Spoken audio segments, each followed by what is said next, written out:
ब्रज स्वामिनी, कृष्ण कामिनी, मन भाविनी, श्री राधे अर्थात ब्रज की पटरानी, कृष्ण से भी सुंदर और उनकी प्रिय, सबके मन को भाने वाली राधा रानी। राधा रानी के बारे में ऐसी बहुत सी चीजें हैं जिनके विषय में लोग जानने के लिए अति उत्सुक रहते हैं। आज हम आपको श्री राधा रानी की मृत्यु से जुड़ा सत्य और रहस्य बताने जा रहे हैं। ये तो सभी जानते हैं कि श्री कृष्ण की आधार शक्ति थी श्री राधा।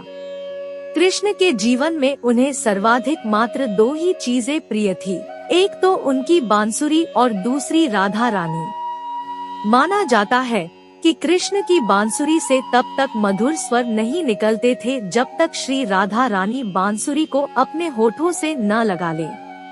राधा रानी को मिलने के लिए बुलाने का और रास लीला रचाने का माध्यम भी उन्हीं की बांसुरी थी। माना जाता है कि कृष्ण को बांसुरी प्रिय ही इसलिए थी क्योंकि उसमें राधा राधी की श्वास बसी थी।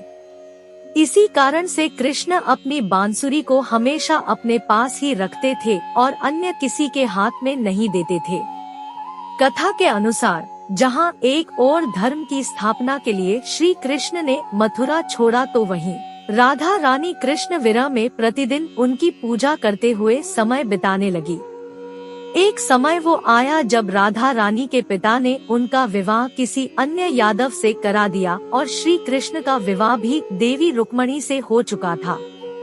कई हजार वर्ष बीत जाने के बाद जब राधा रानी ने सभी सांसारिक कर्तव्यों का निर्वाह कर लिया था और श्री कृष्ण भी धर्म की स्थापना कर चुके थे, तब राधा रानी कृष्ण से मिलने द्वारका पहुंची थी, जहां उन्होंने कृष्ण के साथ साथ उनके समस्त परिवार से भेंट की।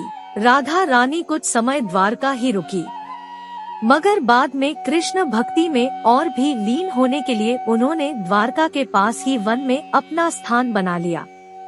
श्री राधा रानी वन में अकेले रहने लगी और कृष्ण का नाम जप कर अपने अंतर ध्यान होने के समय की प्रतीक्षा करने लगी।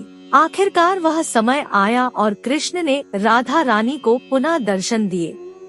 श्री कृष्ण जब राधा रानी से मिले तो वह राधा रानी की पीड़ा उनकी आंखों में देखते ही समझ गए और साथ ही यह भी राधा रानी उन्हें दोबारा देखकर कितनी प्रसन्न है। उन्होंने राधा रानी से वरदान मांगने को कहा तो उन्होंने बस यह इच्छा जताई कि वह आखिरी बार कृष्ण की बांसुरी की धुन सुनना चाहती है। कृष्ण न बांसुरी बजानी शुरू की और तब तक बजाई जब तक राधी रानी अंतर ध्यान हो कृष्ण में ही विलीन नहीं हो गई।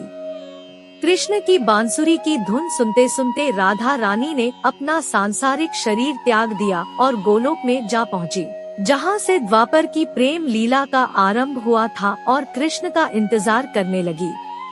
माना जाता है कि जब राधा रानी सांसारिकता का दूर अपने दैवीय रूप में गोलोक धाम में स्थित हुई तब कृष्ण ने उस स्थान पर अपनी बांसुरी तोड़ दी और दो टुकड़े कर उसे फेंक दिया। राधा रानी के जाने के बाद से जब तक कृष्ण धरती पर रहे तब तक उन्होंने दोबारा बांसुरी कभी नहीं बजाई। तो ऐसे हुई थी राधा रानी की मृत्यु। अगर आपको हमारी वीडियो अच्छी लगे तो कमेंट में राधे राधे लिख दे।